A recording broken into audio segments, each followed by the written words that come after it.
Bika twakubike no moko twavana tata nzambi kiambote munkumbwa se mwane tata mwanda velela munkumbwa se ye mwana ye tata mwanda velela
ulendele kutovuanda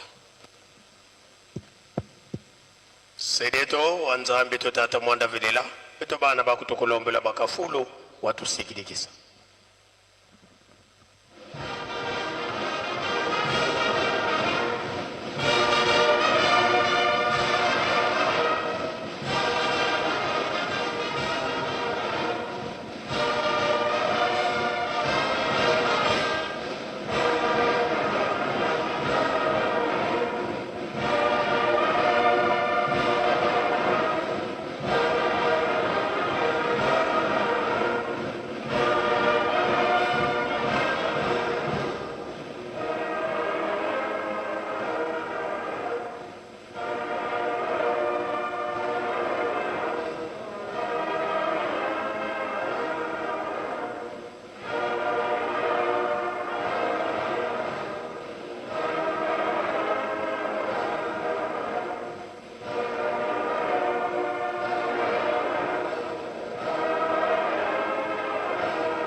tusamba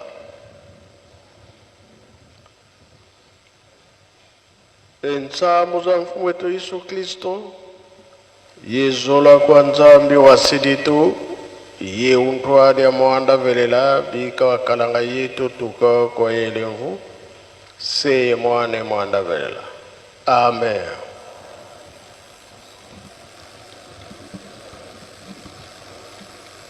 Na kombo tata mwana pe tata mulimo santo tolanda kima tei na biso tata selo mutate ya kibiso abandela kina banzemba bayuda akena mibeko mikanda na ye asuka toyoki tobomba tosalela po mokolo wana tobika biso bato tata nzambe alingi biso mingi biso nde tokobongisa oyo nyonso bazali kosenga biso mingi balobaka nzambe ayebi biso te mpe nzambe ayebi biso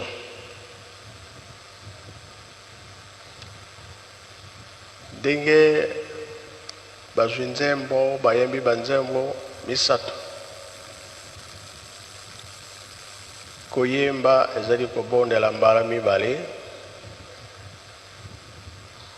ndenge tolandaka mateyi ya ndako ya Nzambe, tosololaka na Tata Nzambe, ndenge toyokaka banzembo kobondela mbala mibale. Na mateyi soki ozwi likambo te ata na nzembo ozwa likambo. Biso toza na devoir monene. Tobengami bana Tata Simon Kimbangu,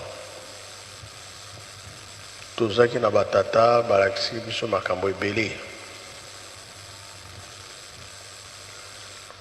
mpona koloba ete Nzambe azalaka na biso ntango nyonso. Ngai mpe nasengi kaka nzembo na bajejeki. Nzambe ntango asalaki mokili asalaki mpe biso loposo mwindu. Boyembela biso nzembo wana mpona kolakisa ete Nzambe nde asala biso. Ye moko mpe asepelaki kotia biso na Afrika ke akoya kosilisela likambo na ye awa na Afrika. Oyo nyonso tozomona mingi mokili eningani, ye moko Nzambe alobaki yango. Na 4e génération makambo ekozala. Oyo ezali ya 4e génération. Sikoyo nde biso tokosala makasi mpona mabondeli tolonga. Jejeki.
Merci, Jézéki.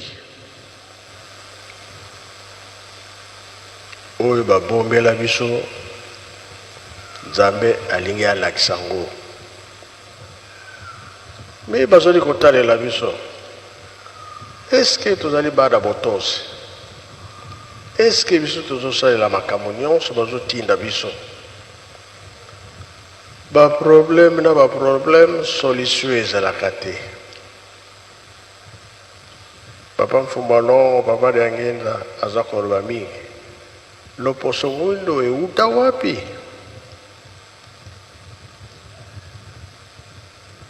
Tozoyeba te. Kaka makambo nyonso ezali lokola négligence, lokola botosi ezali te. Ye alobi bien, ye moko tata Nzambe alingaki ete libota wana basepela liboso ya biso nde nsima kosepele kozala. Bango bazwaki ngambo un quart, biso toza na 3 quarts. Selembi yango wana yango balobi totonga. Kasi toyebaki ete Nkolo Yesu atindaka bayekoli basali elanga baloni biloko. Ntango ebandi obota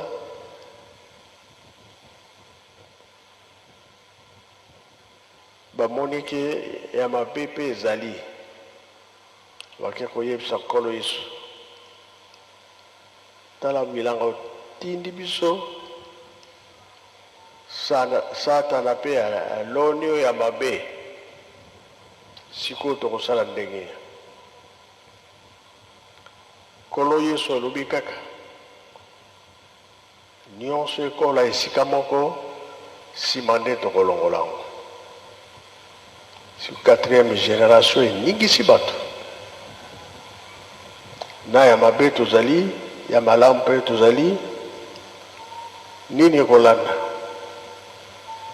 Likambo ekolanda.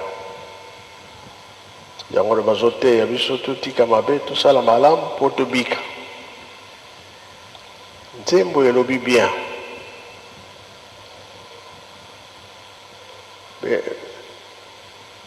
Bazwi nzembo soki bazali obie jeteki, faites-moi confiance. Nzembo wana nasengi susa ya suka.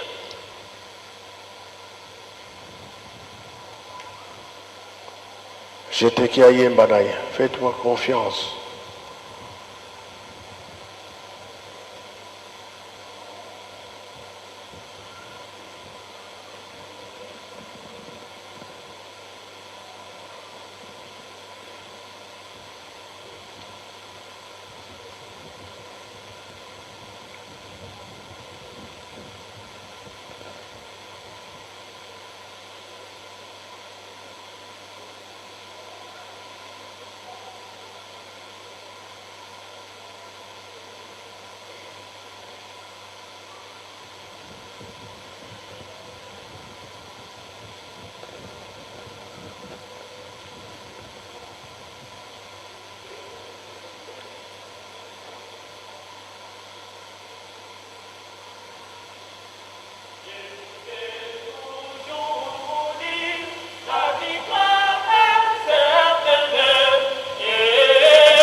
Merci, j'étais qui?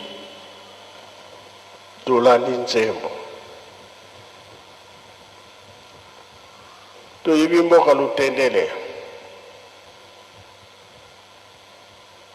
Mboka wana ezalaki ya babelge bamindele batongaka bandako ya bien kuna misala.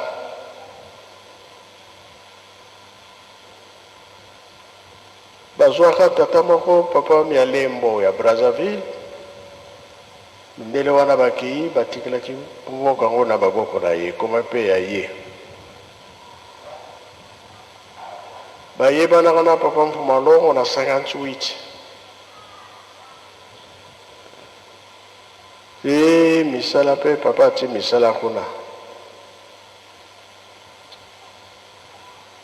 Na 59.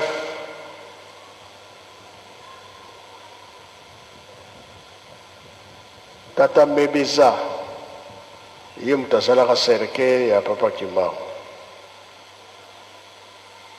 Babombelaki yango na Lutendele. Ti na 60 bake kozwa kor mpe bamemaki yango.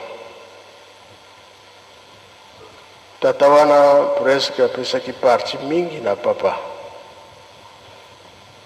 Bato ya mboka mpe baumbu ya kuna bapesaki place mingi mpe ya papa. Sikoyo papa abandi obetisa babrike mpona ndako ya matete, ndako ya Nzambe. Biso na biso kaka na Lingomba na ntango wana balobi papa Mfumalongo alingi asala commerce. Abandi na babrike ateka babrike. Na ntango wana babrike esilaki eke na batete bandi ndako ya Nzambe. Ntango papa aza kotambola ezalaki na bamusicien na chorale Yeluselemi. Place bazalaki kobetela babrike maloba ya papa alobi boye. Kuna tozokende na liboso biso bato nkoma lokola mbisi batie na motalaka tokokauka.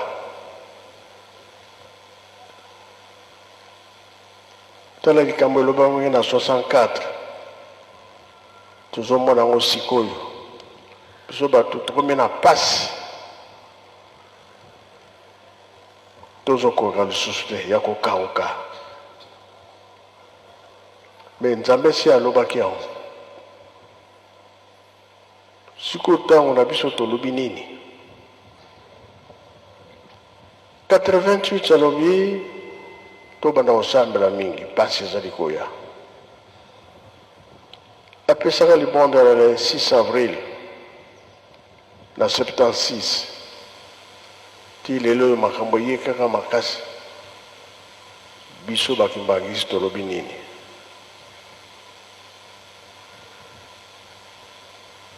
Ya soki napesi Nzembo wana biso nde tokodirige monde.